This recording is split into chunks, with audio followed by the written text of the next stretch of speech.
tardes.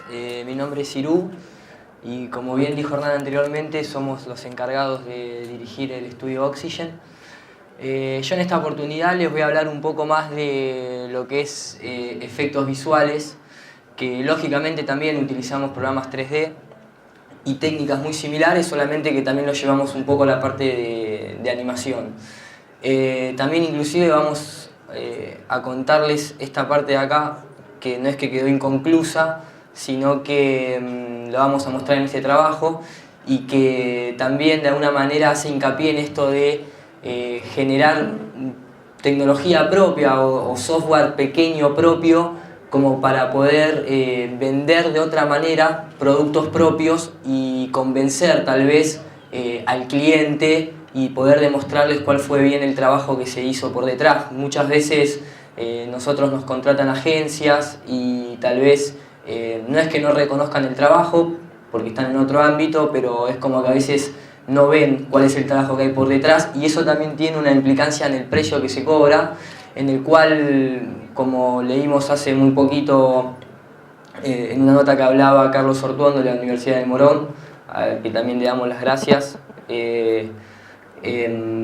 hablaba un poco de esto de que no hay un margen de precio regular para esta clase de trabajos, porque son cosas muy nuevas, no la parte de diseño, pero sí la parte, por lo general uno cobra la idea y también tiene que cobrar la parte técnica, y son carreras que no tienen más de 20 años, 30 años, la parte de aplicación de software, porque antes no había las posibilidades, entonces se hace muy difícil llegar a un acuerdo. A veces el cliente simplemente te dice, pero eso es un botón que apretás y anda, y no tiene ni idea de la programación que hay por detrás.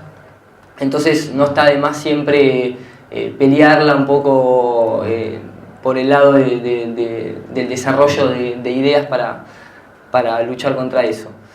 El trabajo que vamos a analizar se llama Generación Robada, fue un documental que salió a fines del año 2008 en History Channel.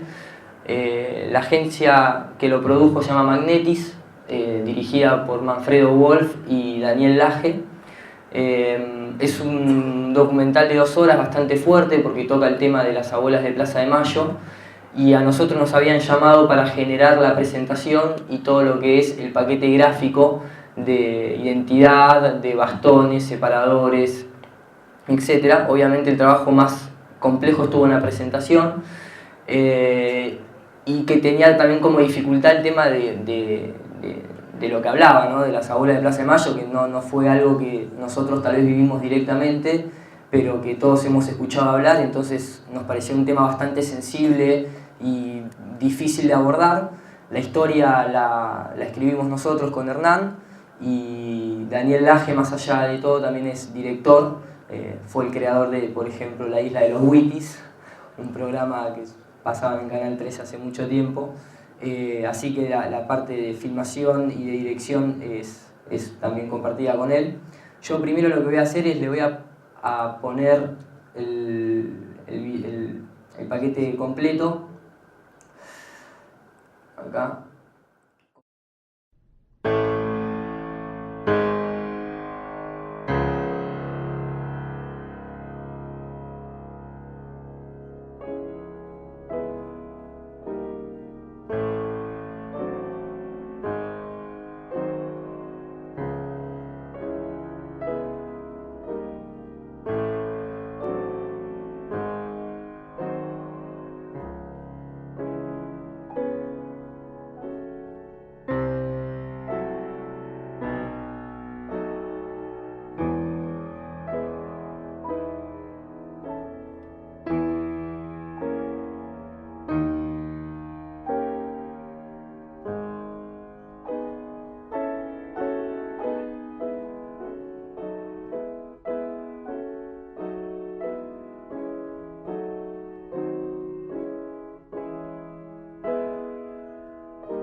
Bueno, esto es la presentación y muchas gracias.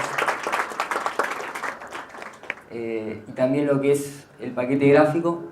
Y vamos a aprovechar justamente para hacer el análisis. Entonces vamos a hablar un poquito, ahora que vieron lo que es la presentación, vamos a hablar un poco de... Vamos a ir por orden. Primero, para no cortar con lo que les venía contando Hernán, que es el tema de la identidad gráfica, ¿no es cierto? O sea, yo acá les voy a mostrar, como para que ustedes se den una idea, que esto está realizado de la misma manera que están realizados los otros logos que nosotros creamos para lo que es identidad corporativa. Acá vemos entonces lo que es el logo, ¿sí? El logo son shapes comunes y corrientes, déjenme ocultar las partículas momentáneamente. Son shapes que simplemente fueron creados primero en Illustrator y luego fueron generados acá en 3D del mismo modo, perdón, que les mostró Hernán anteriormente con otra clase de logo. Fíjense que son fácilmente reconocibles los shapes, no tiene nada especial ni nada raro. Son cosas muy elementales. En cuanto a la animación, también es muy sencillo. La animación es simplemente este giro, ¿sí? Que acá lo podemos ver en esa parte. Es ese giro y llega a disolverse cuando gira. Ahora, lo interesante de esto es entonces el tema de partículas. ¿Cómo es eso? Bien, cuando yo digo partículas no me refiero a pequeños puntitos que están por ahí, sino que lo que me refiero es el hecho de utilizar y manejar grandes cantidades de objetos de la forma más automatizada posible. Un ejemplo muy sencillo pero claro y que ejemplifica lo que les cuento es, por ejemplo, el tema de cuando en una película se ven multitudes. Señor de los Anillos, las peleas, por ejemplo, o bandadas de pájaro, o inclusive cuando hay tomas de, por ejemplo, el cuerpo humano y hay que manejar animación de células. Sería una cosa imposible animar tantas células a mano. Ahí es cuando entran las partículas. En este caso, nosotros lo que hacemos es utilizar un sistema de partículas para la disolución, pero por ejemplo estos marcos también son un sistema de partículas en el cual interfieren fuerzas de vórtices, las cuales hacen que giren así, de esta manera, ¿no? Alrededor del logo. Acá también, por ejemplo. Esto también son partículas. No vamos a estar animando foto por foto y haciendo la animación de una foto a la vez, sino que usamos partículas y cada una de esas partículas es una foto. En este caso, cada una de las partículas se va a transformar en polvo, ¿sí? En ese polvo que está ahí. Entonces, ¿cómo está hecho esto? Yo voy a abrir ahora lo que se llama el Particle Flow. El 3D Max utiliza algo que se llama flujo de partículas, Particle Flow, que viene por defecto con el software. Nosotros hoy en día usamos el Thinking Particles, que es de la misma empresa que Hernán le mostró el QuickTime VR. Es un software muy poderoso, el cual se maneja más por grupos dinámicos que por eventos, como ven acá. ¿Qué me refiero con eventos? Lo que me refiero es que va de una manera lineal lo que uno le programa a las partículas. Yo voy a ir apagando esto momentáneamente como para que se den una idea. Lo primero que hay que hacer es decirle al programa que van a nacer partículas. ¿En qué número de frame? En este caso nosotros las queremos todo el tiempo, así que en el frame 0 al frame 0, o sea, inicialmente se crean. ¿Cuántas? 1.800.000, aunque solamente le digo que me muestre el 1%, si no el viewport se colapsaría. Luego tengo que asignar una posición en el espacio, porque si no esas partículas es como que no tienen lugar a dónde estar. Por lo cual yo lo único que hago es tomar la esfera, que en este caso la esfera, ¿sí?, es el logo. De hecho, si yo acá cambio a logo, lo hice a propósito, acá se cambia automáticamente a logo. Cuando yo lo prendo, las partículas son puestas ahí. Ahora el tema es cómo las quiero visualizar. A través de puntos, lógicamente las puedo visualizar como tics, como círculos, como líneas, que las líneas es cuando tienen velocidad que se empiezan a ver, porque leen la magnitud, si no, no se ven. O como diamantes, o como cubos, o lo que fuere. En este caso vamos a dejar, entonces, puntos. Ahora, el tema también está en que, bueno, ¿qué pasa? ¿Cuáles son los eventos que interactúan con estas partículas? Acá yo voy a desocultar momentáneamente lo que se llama Space Warps. Déjenme un segundo. Ahí estamos. Estos iconos violetas son fuerzas que interactúan con las partículas. Por ejemplo, acá tenemos un viento fuerte, por eso se llama wind large. También tenemos un viento que las tira para adelante, que es un viento small, pero fíjense la fuerza que tiene el viento small y fíjense la fuerza que tiene el viento fuerte, ¿sí? Estamos hablando de valores muy chiquitos, pero con partículas por lo general suelen ser muy sensibles y se trabaja de esa manera. Después tenemos una gravedad que va a encargarse de mantener a las partículas hacia abajo, también muy suave. Y después tenemos cosas especiales como esto que se llama drag, que sería como una bolsa, el cual las partículas cuando van saliendo no viajan infinitamente, sino que van perdiendo velocidad a medida que van avanzando. Y por último tenemos lo que está conectado con este icono, con la colisión. Porque ¿qué sucede? O sea, ¿qué las va a mandar al otro evento? Porque tiene que suceder algo para que estas partículas pasen a este evento en el cual se empieza a utilizar el viento, el drag y la gravedad, tal vez, que está por acá abajo. Entonces, el punto es que eso lo activa este colisionador, ¿sí? Ese deflector 01, ese deflector 01. Entonces, ¿qué significa? Que cuando esto empieza a tocar a las partículas van a pasar a este evento, el cual van a interactuar con el viento. Y fíjense el color, yo lo voy a poner a propósito en color rojo. Fíjense qué sucede a medida que ese deflector comienza a tocarlas. Se empiezan a pintar de rojo y el hecho de que se vean como líneas tiene que ver porque yo voy a poner el display como líneas. Podría mantener como dots, como puntos, pero no le veo la magnitud de la velocidad. Ahora, cuando yo esto lo cambio a líneas, puedo leer visualmente lo que es la velocidad. Y así es como se logra la desintegración. Lógicamente, si nosotros vemos el ejemplo, la desintegración acá va va para este costado, no lo hace abierto. Esto porque es un ejemplo que no fue uno de los que quedó, pero fíjense qué sencillo. Yo puedo tomar el viento, inclinarlo, por ejemplo, y ahora las partículas toman más fuerza para este lado. Inclusive fíjense que en tiempo real yo puedo mover este viento y las partículas van a ir moviendo. Es como si alguien estuviese soplando, ¿bien? Entonces, el punto es cómo renderizo esas partículas. Nosotros para renderizar estas partículas lo que utilizamos fue un software que generó la empresa de Frantic Films, que se llama Krakatoa. Un software desarrollado, porque no es la palabra, ¿sí? Que es desarrollado para lo que fue la película Scooby-Doo. Y después de ahí, uno de los usos más recientes tal vez es el de G.I. Joe para la desintegración de los vehículos y toda esa clase de efectos. ¿Cuál es la ventaja que tiene el Krakatoa? Es un software que corre dentro del Max que nos permite a nosotros renderizar arriba de las 500.000 partículas. De hecho, se puede llegar a renderizar hasta un total de 30 millones de partículas, depende de la computadora que uno tenga. Nosotros en este caso creamos casi 2 millones de partículas. Por eso la sensación del polvo, porque acá sí lo que estamos renderizando es a la partícula como si fuese un puntito chiquitito. El tema es que al haber 2 millones, a nosotros visualmente nos da la sensación de como si fuese polvo, ¿sí? Pero en realidad siguen siendo las partículas que hablamos en un inicio.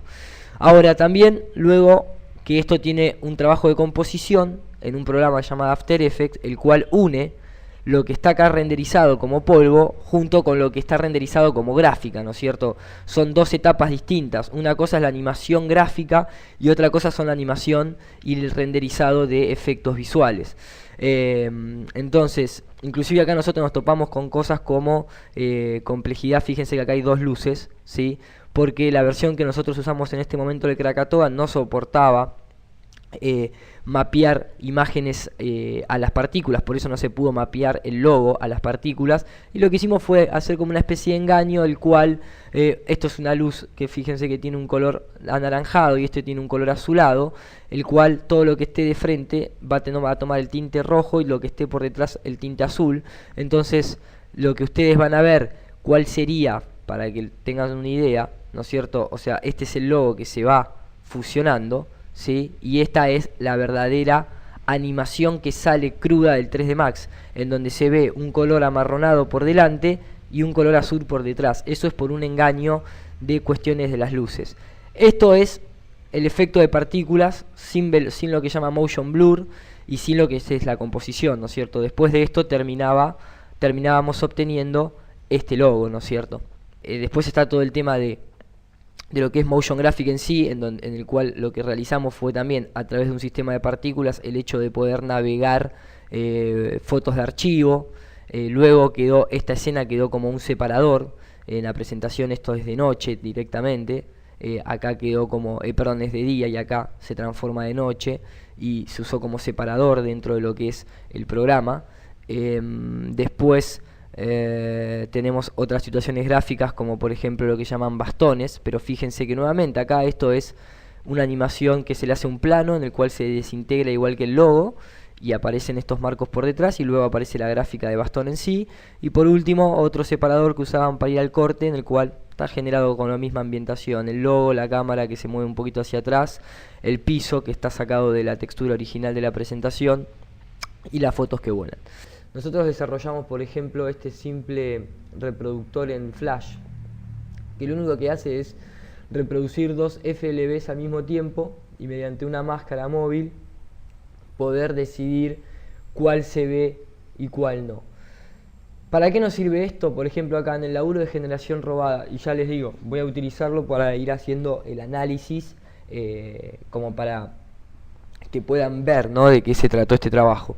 Entonces, fíjense esto, por ejemplo, la escena original era esta, ¿sí?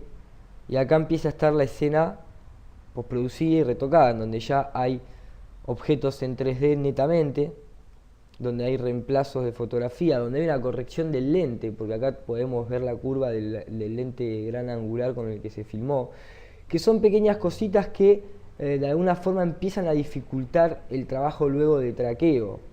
¿Qué me refiero de traqueo? A que para hacer que la pared parezca que se va magullando, llenando de hongos, poniendo toda sucia y fea, para hacer que estas fotos que están ahí realmente estén ahí con el movimiento de cámara y para que todo el resto de la gráfica, inclusive la foto que pasa, ¿sí?, la pared que se rompe y demás, estén ahí, hubo que traquear. ¿Qué es traquear entonces? Vamos a dejar esto momentáneamente por ahí y déjenme que les voy a decir, les voy a mostrar, ¿no es cierto?, a qué me refiero con traquear. Entonces, yo acá les voy a mostrar una escena, ¿sí?, que no es la que dejé en pausa. La que dejé en pausa también se la voy a mostrar, pero el análisis del traqueo lo voy a hacer con esto. A nosotros la escena original, sí, nos llega de esta forma. O sea, primero se hace el storyboard, se hace la edición en crudo. Y por ejemplo tenemos este plano en crudo, ¿sí?, que es en el que la señora esta camina y va hacia el centro. Y en el momento en que camina va como mirando si alrededor estuviese por fotos, porque lógicamente así fue guionado y así fue actuado también. Ahora el punto es que nosotros acá tenemos que insertar un montón de fotos, tenemos que reemplazar esto porque acá está quemado el cielo, tenemos que reemplazar acá porque luego viene la toma en la que el cuadro se desintegra. Entonces necesitamos meter elementos en 3D. Ahora, ¿cómo se hace esto? Bien, este programa, mediante una predicción de captura de puntos, muchos puntos, ¿sí?, serían estos, los intenta mantener, bien, en el espacio y entre ellos saca un valor algebraico en el cual nos determina a nosotros una posición. Y a través de eso y de un paralaje, el programa crea una cámara virtual que imita a la cámara real. Por suerte todo eso lógicamente es un botón, ¿no?, que es exactamente el track feature. ¿Qué sucede cuando esto es procesado y está correcto? Nos devuelve estas predicciones, en el cual ya son puntos filtrados, bien, los cuales ya están ahí pegados, ¿ok? Acá cuando se traba es porque está haciendo este RAM player, ¿sí?, como verán acá también. Pero de esta manera nosotros podemos comprobar si la cámara está bien traqueada, porque vemos que estos puntos no se mueven, están realmente ahí pegados en estos objetos. También lo que se hicieron fue máscaras, fue habilitar una máscara, porque nosotros no queremos traquear a la persona. Nosotros no es que vamos a reemplazar, no sé, la ropa de la persona o vamos a actuar digitalmente con una persona, sino con el ambiente. Y como la persona se está moviendo, podría interferir en el cálculo del programa, por lo cual a través de esta máscara nosotros anulamos, ¿sí?, la participación de la persona en el plano. Entonces fíjense que los puntos, y de la puerta también, fíjense que los puntos ya parecen estar ahí pegados. Por último, se coloca una malla, perdón, un modelo interno del programa, como para, discúlpenme, lo voy a insertar ahora, ¿sí? Ahí estamos. Yo puedo tomar entonces, era el test object, me estaba confundiendo con otro soft. Yo puedo insertar un objeto para ver si la cámara rota realmente, si se mueve, si no y demás. Ven que acá hay como un pequeño desliz, pero eso es porque el objeto no está bien puesto, no está puesto en el lugar que corresponde acá en la escena, ¿sí? Entonces por eso es que se está moviendo. Ven que esta sería la ventana, acá sería la mesa, por lo cual yo puedo agarrar y ahora sí mover mi objeto y tratar de llevarlo a los puntos que corresponderían a la mesa, si lo que yo pretendo es que quede pegado. Y fíjense que ahora lo voy a achicar un cachitito porque está demasiado grande. Déjenme simplemente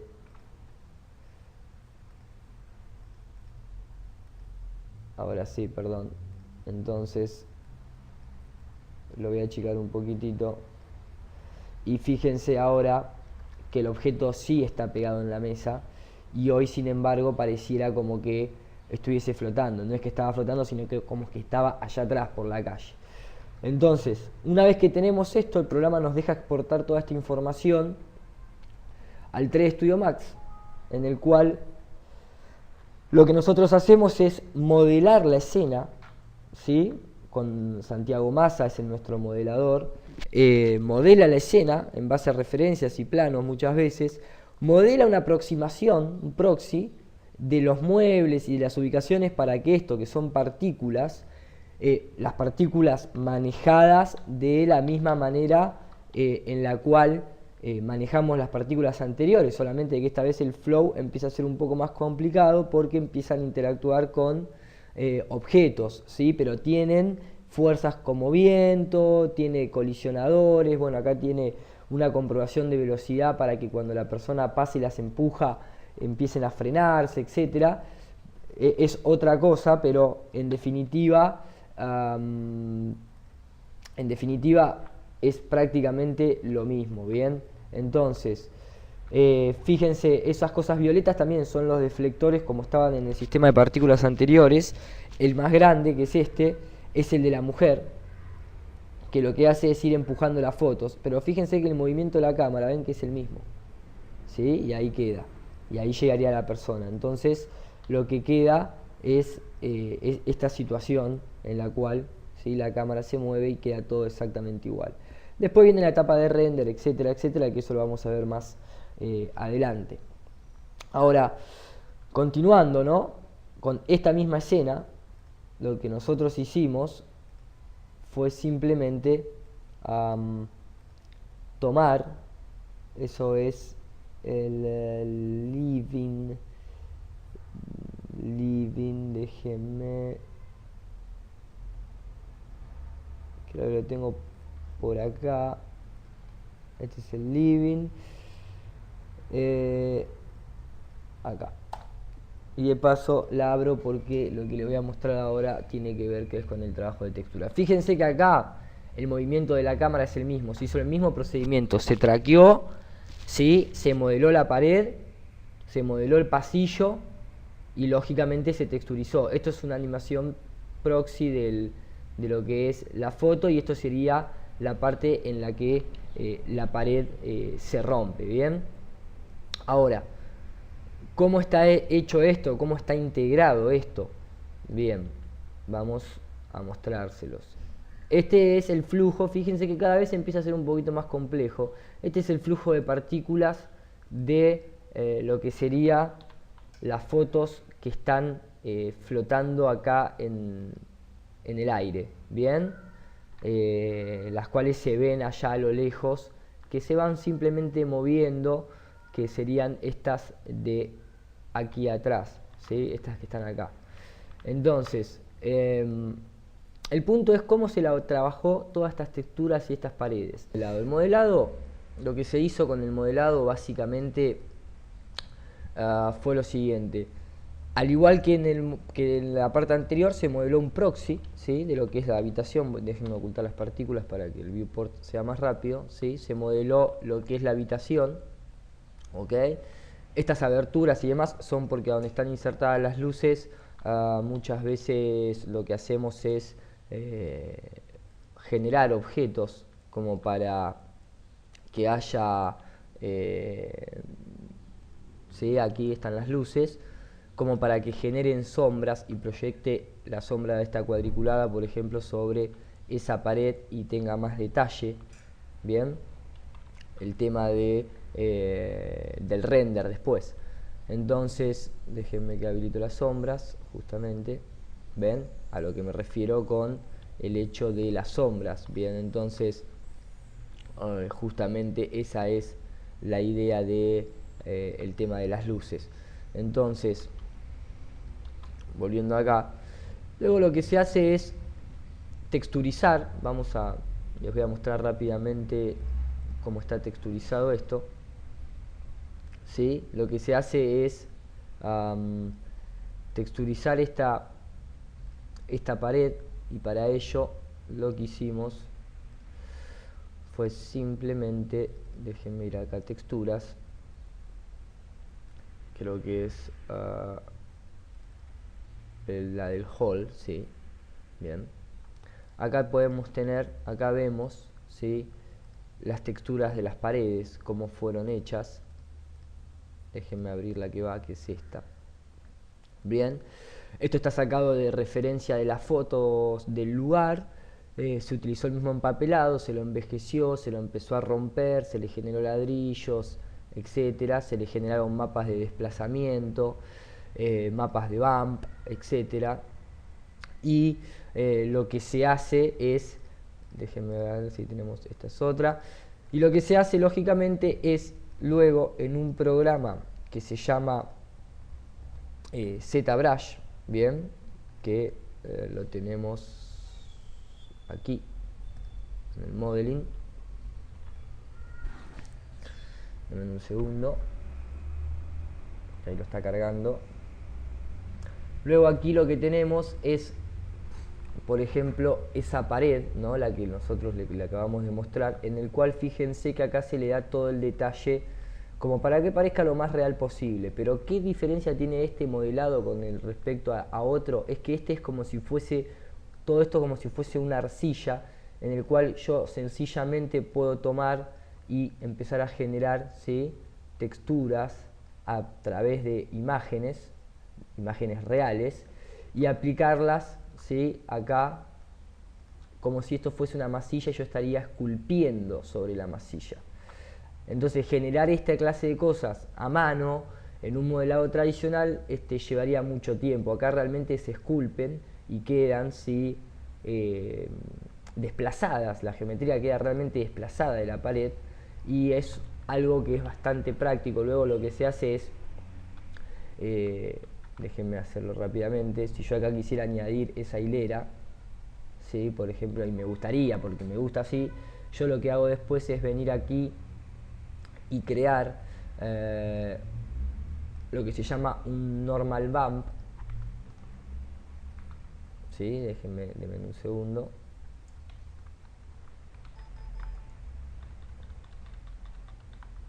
Yo creo un normal bump que es una textura en colores violetas, termina resultando en violetas, es en verde, rojo y azul.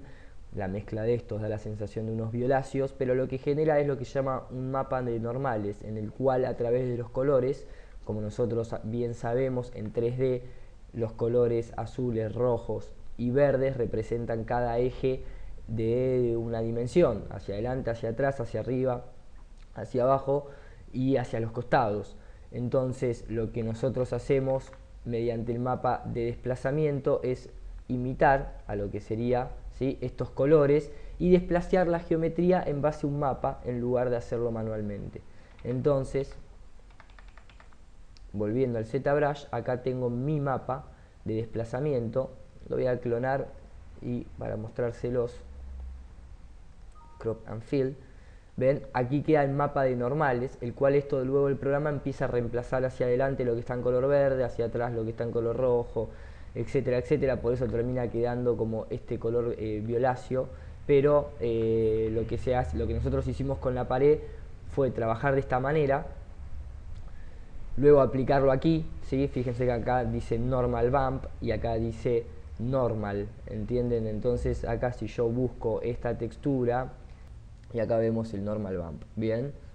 Que generamos anteriormente con la textura anterior. Entonces de esa manera nosotros aquí en lo que es el viewport también podemos tener una representación de eso. Vamos a ponerle esta, que es la textura que va, ¿sí?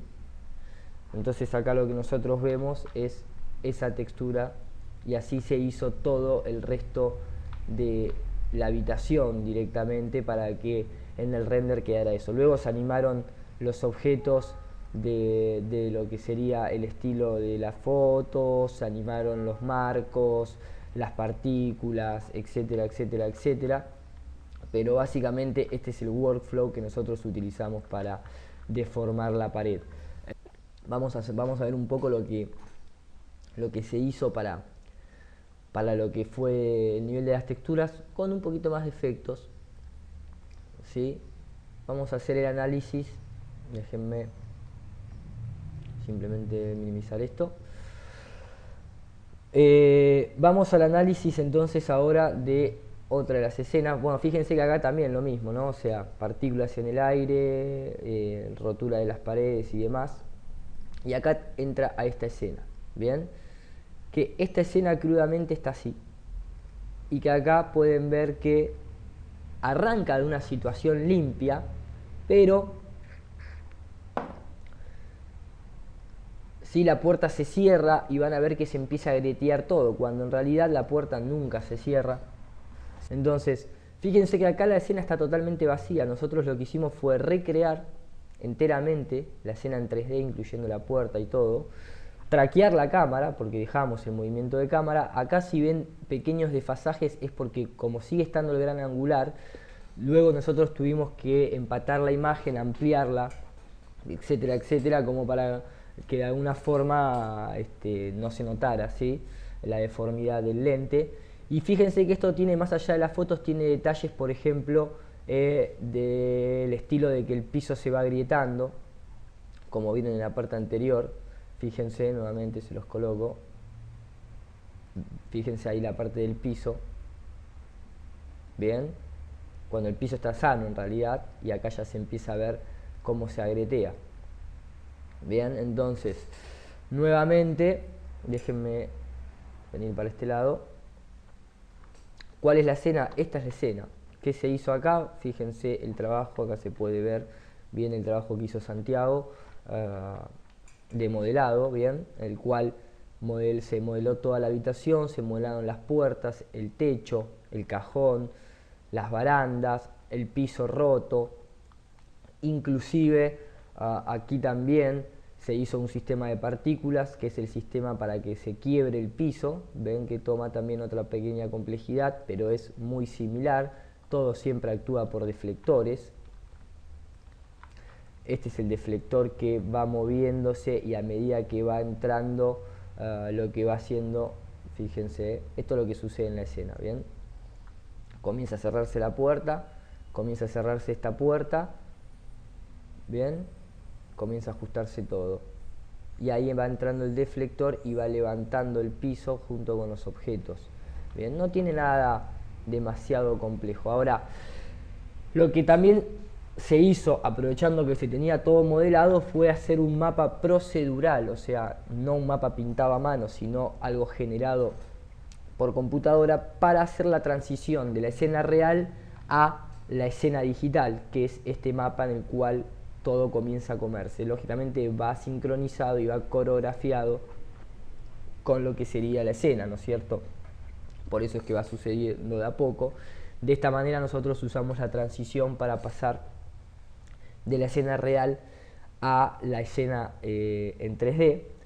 Y ahora a esta misma escena también lo que se le hizo, no quedó al final, se le hizo un polvo, no un polvo, sino como que se desprendía un pedazo del techo, ¿sí?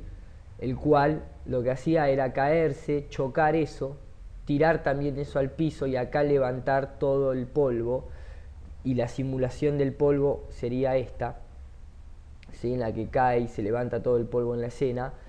Se hizo con un sistema de fluidos llamado Fumé, bien, el cual es esta grilla, el cual tiene una serie de parámetros, pero no es el caso de la charla, pero bueno, no fue algo que quedó al final, simplemente se lo estamos mostrando para que vean a qué nivel nosotros habíamos llegado de simulación y de efectos visuales.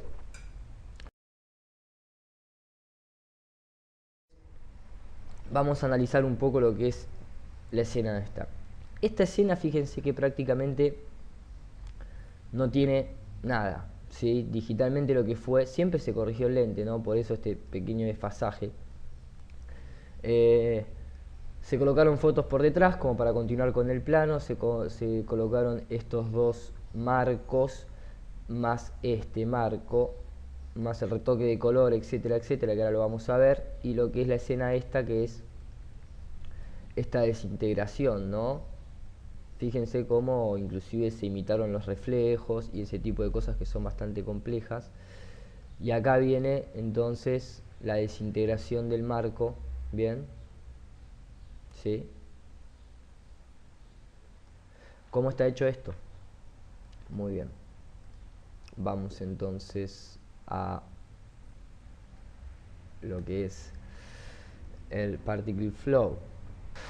Esto es como el proxy, es como el guión técnico de ver cómo queda y cómo van actuando las partículas. Ese cambio de color es en realidad el cambio de cada evento. Arrancan todas en la misma posición, nacen todas en el mismo frame, y a medida que va entrando un deflector, así como en el logo entraba el deflector para dispersar el polvo, acá van cambiando de color según el tamaño que van tomando, ¿sí? Las más grandes son las verdes, de adentro de las verdes salen estas chiquititas para generar esa diferencia, ¿bien? Y a medida en que van pasando a otro color es porque van colisionando. Fíjense, las que chocan van cambiando a un color violeta, depende contra qué chocan, si chocan contra la foto, si chocan contra el florero, si chocan contra la mesa, si chocan entre ellas mismas, van tomando distintos colores, ¿bien? A medida que van rebotando y demás. Y este es el flujo entonces de partículas. Ahora, esto mismo representado técnicamente,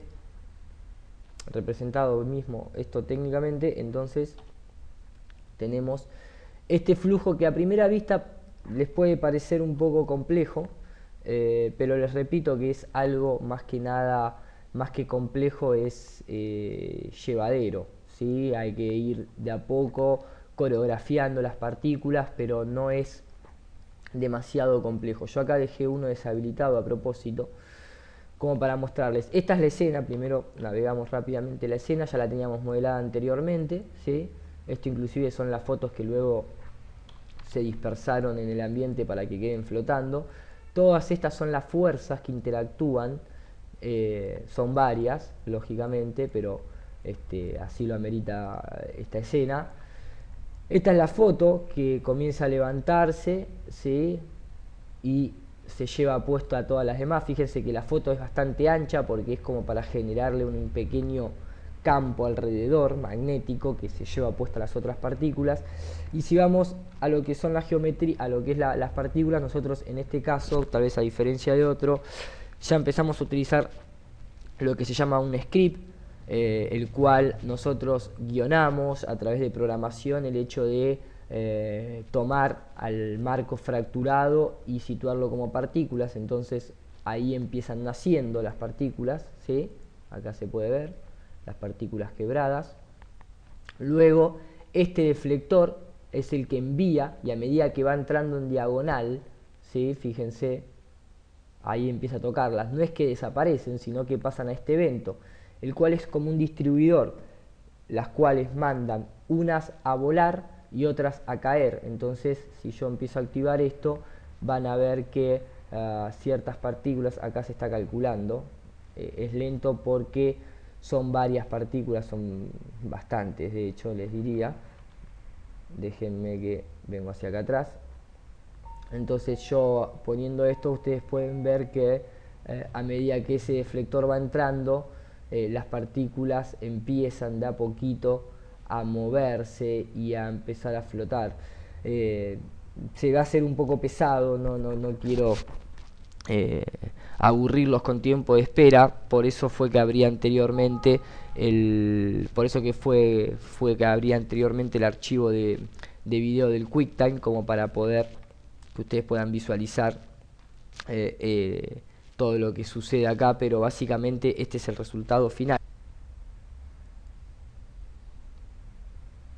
Entonces, esta es la escena final en la cual, ¿sí? Acá está lo que es el proxy de visualización para la aprobación técnica, pero acá pueden ver los flujos de partículas, la geometría, a modo de proxy para tener referencia de dónde salen, y básicamente el flujo que se realizó de partículas en este caso fue simplemente este que está acá. Fíjense que no es demasiado complejo, y con esto, bueno, damos la finalización. Les agradecemos que hayan venido y muchas gracias por todo.